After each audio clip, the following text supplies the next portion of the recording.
राजगृह कौन गए हैं? वहां के पहले राजा रहे हैं श्रेणिक महाराजा। कौन रहे हैं? इसको बौद्ध धर्म में बिंबिसार कहते हैं। बौद्ध लोग इन्हीं को बिंबिसार मानते हैं।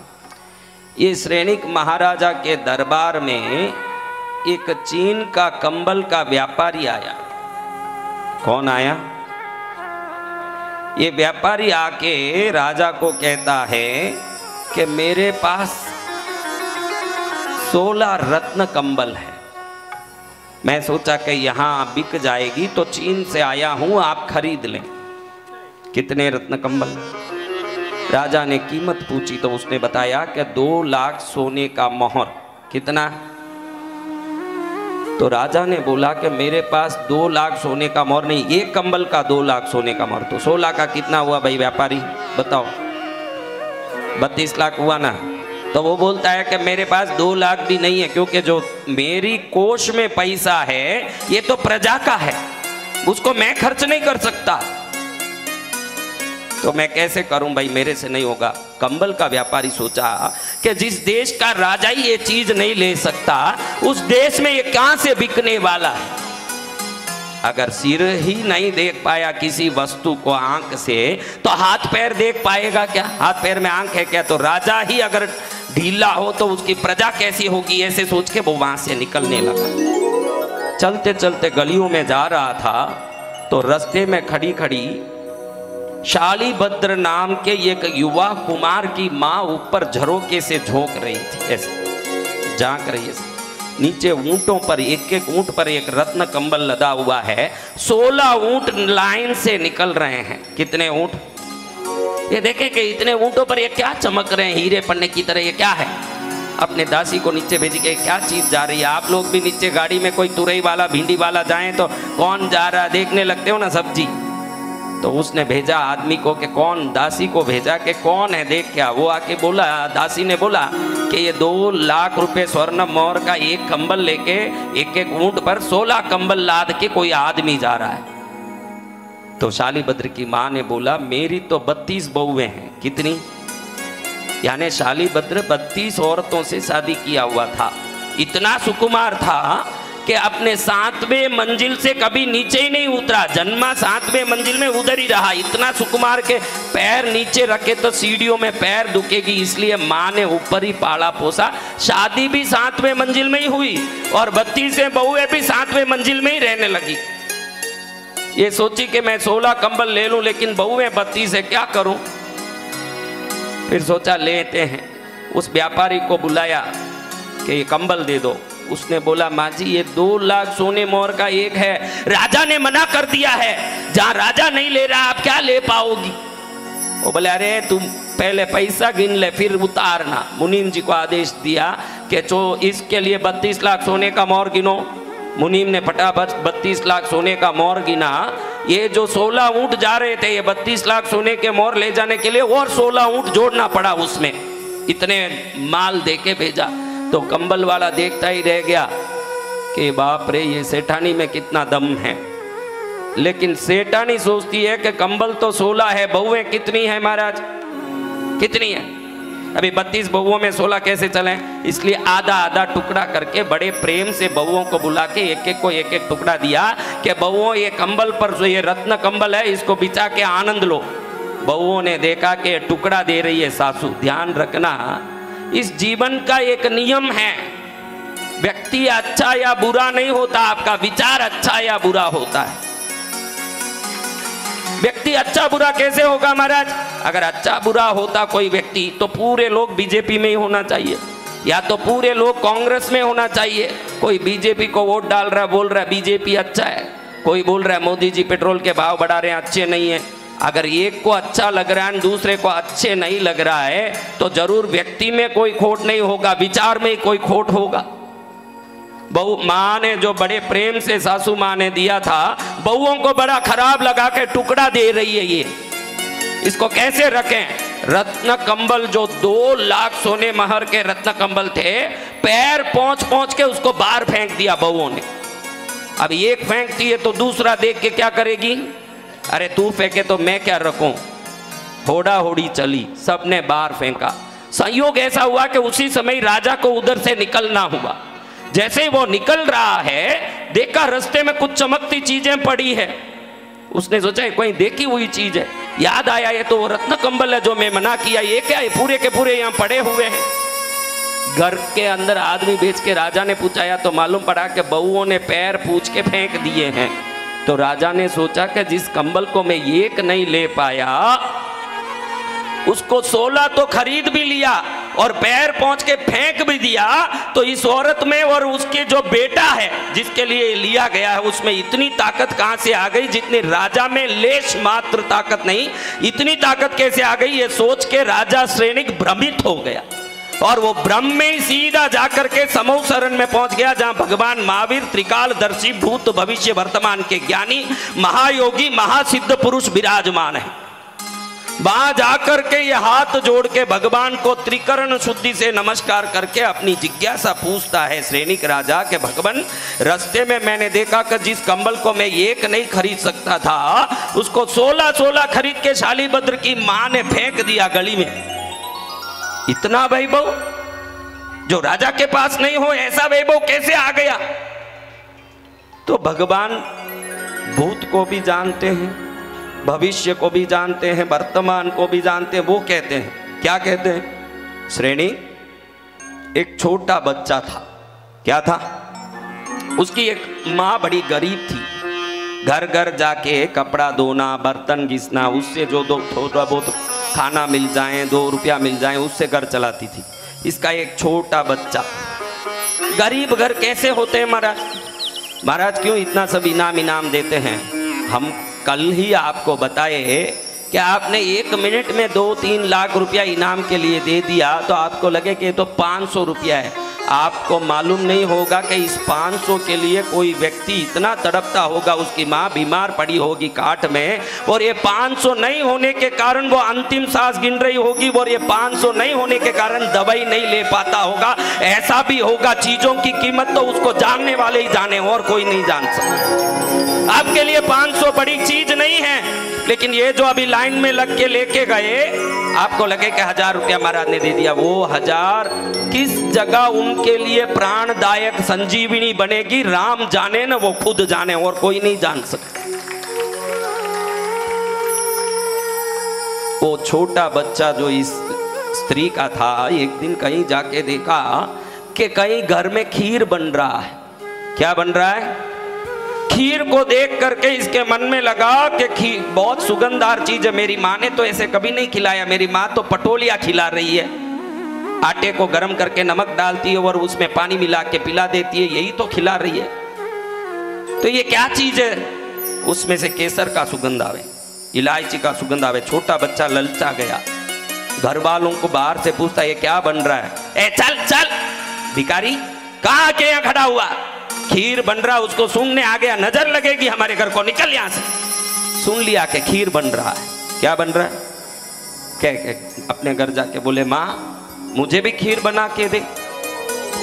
माँ के आंख में आंसू आ गए। अरे बेटा, हम तो गरीब हैं, अपनी रोटी चल जाए तो बड़ी बात नहीं है, क्या खीर के लिए कहाँ जाएंगे? उसमें तो काजू पड़ता है, द्राक्ष पड़ता है, केसर पड़ता है, इलायची पड़ता है। बेटा ये हमारी ताकत की बात नहीं। बच्चा जिद करने लगा। बच्चों की जिद में दरिद्रता और समृद्धि का ज्ञान नहीं होता। मैं कितना पैसा रखता हूँ, मेरा बाप कितना पैसा रखता है, बच्चों को वो ध्यान नहीं होता। हर बच्चा अपने बाप को अंबानी ही मानता है, क्योंकि उसको गरीबी और अमीरी तो जो कमाता है उसको मालूम है, जो जन्मा है उसको क्या गरीबी अमीरी मालूम पड़े। वो जिद्दी कर रहा है कि माँ मुझे तो खीर चाहिए। क्या बहुत जिद्दी, क्या माँ परेशान हो गई। फिर सोचा कि अब अगर इसकी बात पूरी नहीं करेंगे तो ये छोड़ेगा नहीं। नीचे गुड़ रहा है, लोट पोट कर रहा है, मट्टी में गुड़ रहा है, खूब परेशान कर रहा है। माँ ने सोचा बड़ी परेशानी है, किसी घर में जाके थोड़ा शक्कर मांग के लाई। किसी घर में गई, थोड़ा दूध मांग के लाई। किसी घर में 2 पांकुड़ी केसर, किसी घर में 2 इलायची, किसी घर में 2 द्राक्ष, 2 काजू। घर आके बोली, बेटा देखो आगे से जिद्दी मत करना, मैं भीख मांग के लाई हूं, इस बार खिला दूंगी, अगली बार नहीं मिलेगा, आराम से खा ले एक बार। हम इतने हैसियत वाले नहीं हैं बेटा, हम कमजोर हैं, हम रोटी खाने के लिए तरसते हैं, तो ये खीर पूड़ी में मत जा बेटा, आगे से अड़ोस पड़ोस में जाके झांकना छोड़ दे। बच्चा खुश है कि खीर बन रहा है, बढ़िया से दूध गर्म किया माँ ने, केसर इलायची, जिस प्रकार खीर बनता है। देखो आप ध्यान रखो, आप गरीब हो या अमीर हो, खीर में जितनी सामग्री पड़ेगी तभी खीर बनेगी। आप भक्तिवान हो कि नास्तिक हो, प्रार्थना में जितनी शक्ति पड़ेगी उतनी पड़े तो ही आशीर्वाद मिलेगा, उसमें आपका कोई काम नहीं आएगा। बात आप बोलोगे कि मैं नास्तिक हूं इसलिए थोड़ा कम प्रार्थना करूंगा, खीर में अगर आप शक्कर नहीं डालोगे तो खीर बनेगा। तो इधर देवी के पास आए हो तो आप कितने ऊंचे हो न कितने नीचे हो ये छोड़ दो, उसका हिसाब किताब कैसे चलता है उस हिसाब से भक्ति करना शुरू करो, तब जाके तुम्हारा काम होगा। अपनी मर्जी से यहाँ कुछ भी चलाने लगोगे चलेगा नहीं, तुम्हारी मर्जी। खीर बनी तो माँ ने एक छोटे से मट्टी के कटोरे में उसको भर के बेटे को दिया, बोले मेरे को बहुत आज समय हो गया है, तूने परेशान किया तो मेरा टाइम हो गया है, जाने दे कोई बात नहीं, तू पीते रहना, मैं जाके काम करके आती हूँ। सेठानी डांटती होगी अभी कि इतनी देर तक मेरी काम वाली क्यों नहीं आई, मुझे बर्तन घिसने जाना है। माँ चली गई है, झोपड़े के बाहर आके चबूतरे में बैठ गया कि भाई आराम से पीऊंगा। कोई चीज मुश्किल से मिलता है तो उसकी इज्जत होती है कि आसानी से मिले तो इज्जत होती है? बताओ भाई कैसे होती है? तो प्रार्थना करो भगवान को कि मुश्किल से मिले ऐसी चीज मुझे दो ईश्वर, सस्ती चीजें मुझे मत दो, मुझे मुश्किल में पटको। जब भी आप मुश्किल में पड़ते हो बोलते हो ना बहुत काम करना पड़ता है, मूर्ख हो ऐसे बोलते हो, जो काम ही नहीं करता निकम्मा वो चवन्नी लेके बैठा है। तुम मुश्किल में पड़ोगे तो राजा बनोगे, मुश्किल में पड़ने के लिए तैयार रहो, मेहनत करने के लिए तैयार रहो। कई लोग बोले मुझे खाने भी टाइम नहीं मिले, छोड़ दे, खाते ही बैठ। किसने बोला कि तुझे खाने भी टाइम नहीं है तो तू मेहनत कर? किसी ने ऊपर से आकाशवाणी की, आकाशवाणी कंस के लिए होती है, तुम्हारे लिए नहीं होती है। तुम बोलते हो कि मेरे को खाने को भी नहीं, औरतें भी बोलती है कि घर में काम काम काम, परेशान हो गई। ऐसे नहीं बोली एक औरत इसमें नहीं हो सकती, भले वो काम 2 घंटा भी करती होगी लेकिन बोलेगी जरूर कि घर में काम काम बहुत काम। ब्यूटी पार्लर में 6 घंटे बैठेगी, उसमें तो कोई टेंशन ही नहीं है, और आधा घंटा और लगा दो तो आनंद आ जाए। हाँ, हर बार देखता हूं कि ब्यूटी पार्लर से बाहर अंदर घुसती है तो सब बहनों का जो पहचान है अच्छा है, जब बाहर निकलती है तो सब एक सरी की पुती हुई निकलती है। फिर मैं सोचता हूं कि इसका पति कैसे ढूंढता होगा इसको, क्योंकि सब एक सरी की बनी हुई है, फिर भी पति कैसे ढूंढता होगा। फिर मालूम पड़ा कि बराबर पैसा तो पति ही दे रहा है, ये बराबर उसके पास पहुंच जाएगी तो पहचान ही लेगा यही मेरी पत्नी है। हाँ, क्योंकि पैसे लेने वहीं जाना है, तब पहचान हो जाए। तो महाराज ये बच्चा अपने हाथ में कटोरे में खीर लेके बैठा, सोचता है कि पी लूंगा, तो वापस माँ ने बोला मिलेगा नहीं, तो थोड़ा आराम से फूंकूं, थोड़ा सूंघूं, थोड़ा देखूं। इस समय में मैं बहुत बार याद करता हूं, ईश्वर देखो फूंकते किससे हैं? अरे फूंक किससे मारते हैं? सूंघते किससे हैं? देखते किससे हैं? आज याद रख लो तुम लोग, घड़ी घड़ी बोलो प्रभु आपने मुझे क्या दिया, मैं इतना प्रार्थना किया आपने मुझे क्या दिया। मैं इसको बोल दूंगा कि तुम्हारा नाक यहाँ रख दे और आंख यहाँ रख दे, ना मुंह यहाँ रख दे, फिर एक ही खीर होगा। इधर से सूंघो ना उधर से देखो ना इधर से खाओगे, जब तक तो पूरा दिन निकल जाएगा, ऑफिस जा नहीं पाओगे। भगवान ने बड़ी व्यवस्था से एकदम नजदीक रखी हुई है। इधर से ही देखो, प्याला उठाओ, इधर से ही देखो ना, इधर से ही सूंघो, ले जाते मुंह के पास और मुंह में डाल लो, 3 काम एक साथ हो रहा है। हर चीज जहां होना चाहिए वहां फिट करके भेजा है। आप कई बार गांव जाओ तो सूटकेस में अपना कपड़ा लंगोट डालना भूल जाते हो, प्रभु ने बढ़िया से पैकेज करके भेजा आपको कि भाई व्यवस्थित भेजो, समझो कि भाई आपका यहाँ ये सब कितनी दूरी में है। हलवे का कवा लेते हो, सूंघना पड़ता है क्या? मुंह के पास जाते ही सुगंध अपने आप घुसता, आंख देख लेता है कि इसमें बाल कचरा कुछ है या नहीं, और मुंह में भी पड़ जाता है। समझो कि भाई आंख यहाँ है, नाक यहाँ है, मुंह यहाँ है। अब यहाँ तो पहले दिखाओ, फिर यहाँ से सूंघाओ, फिर ऐसे कैसे ले जाओगे? हलवा नीचे गिर जाएगा, फिर ऐसे करना पड़ेगा। फिर आपको 100% रामदेव बाबा के पास जाना पड़ेगा, योगा सीखना पड़ेगा, नहीं तो ये हाथ मरोड़ोगे कैसे? पहले ही रामदेव बाबा हजारों करोड़ कमा चुका, तुम्हारा हाथ फिराने का एक योगा सिखा के और हजारों करोड़ कमा लेता, मुश्किल पड़ जाता तुम्हारा। ईश्वर ने तुमको बहुत दिया। कई लोग बोले कि बहुत व्रत किए महाराज, बहुत सब कुछ किए, एक पैसा नहीं, बहुत दुखी हूं। मैं कहूं भाई कोई बात नहीं, एक पैसा नहीं तो किडनी दे दे, मैं 20 करोड़ दिलाता हूं। आंख दे दे 1-2 करोड़ दे, वो कैसे दूं महाराज? फिर तो तेरे शरीर में ही 500 करोड़ लेके घूम रहा, फिर क्या चाहिए? फिर घूम रहा बहुत लेके, ओ नहीं नहीं, ये नहीं वो नहीं, ये कर मत। तुम बहुत पड़ा है क्या कीमती चीज हो क्या? आप खुद को जो बिल्कुल कीमत रहित मान रहे हो, कृष्णगिरी से अपने कीमत जान के जाओ। आप हजारों करोड़ के तो खुद ही हो। मेरे पास क्या है, न मैं क्या हूं, न मैं दुखी हूं न। अब एक कटोरा लेके बैठा हुआ बच्चा सोचता है कि पी लूं तो खत्म हो जाएगा, थोड़ा देख तो लूं, थोड़ा सूंघ तो लूं, थोड़ा फूंक तो लूं। भाप भी निकल रही है, गरम गरम खीर। भाप में क्या आएगा? क्या आएगा? खुशबू। खुशबू लेते बैठा है। इतने में सामने से बसंत विजय जी महाराज जा रहे हैं। कौन जा रहे हैं? सदगुरु भगवान बसंत विजय जी महाराज। महाराज ने देखा कि घर भी खुला है। महाराज को क्या है भाई, कौन है न क्या है, घर खुला है, आदमी कुछ चीज लेके बैठा है, हमको मिल जाए तो हम भी खा लें। तो उधर जाके महाराज ने कहा बेटा कुछ इधर खाने मिलेगा? उसने सोचा हाथ में जो है ये खाने की चीज है। तो उसने पूछा आप क्यों पूछ रहे हो? नहीं मुझे कुछ खाना है, कुछ पाना है। पाओ ना अपने घर में जाकर। बच्चा है छोटा, जानता नहीं, पूछे खाओ ना अपने घर में जाकर, यहाँ क्या खाने आए? मेरा घर नहीं है बेटा, हम संत हैं, हमारा घर नहीं होता। अच्छा आपका घर नहीं है तो आपके माँ बाप कहाँ रहते हैं? हमारे माँ बाप भी नहीं होते बेटा, हम संत हैं, हमारे माँ बाप नहीं होते।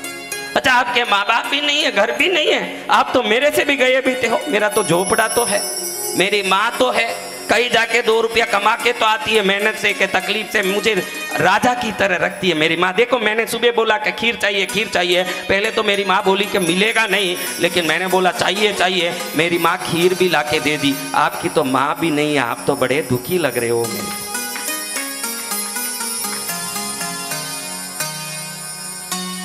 संत खड़े हैं। बच्चा सोचा कि मैं और डबल जिद्दी करूंगा तो मेरी माँ कहीं से लाके और देगी, लेकिन इस बेचारे के माँ भी नहीं, बाप भी नहीं, घर भी नहीं, इसको कौन लाके क्या देगा? मैं ये खीर इसको दे दूं ताकि इसका भी थोड़ा उद्धार हो। बेचारा भूख से मैं तड़पा जैसे ये भी तड़प रहा है, इसका सेवा करना मेरा धर्म है। वो छोटे से बच्चे ने ये मट्टी के कसूरे के गरम खुशबूदार खीर वैसे के वैसे, ऐसा नहीं कि आधा अपन रख लिया ना आधा उनको दे दिया, पूरा का पूरा ऐसे उसको पकड़ाया।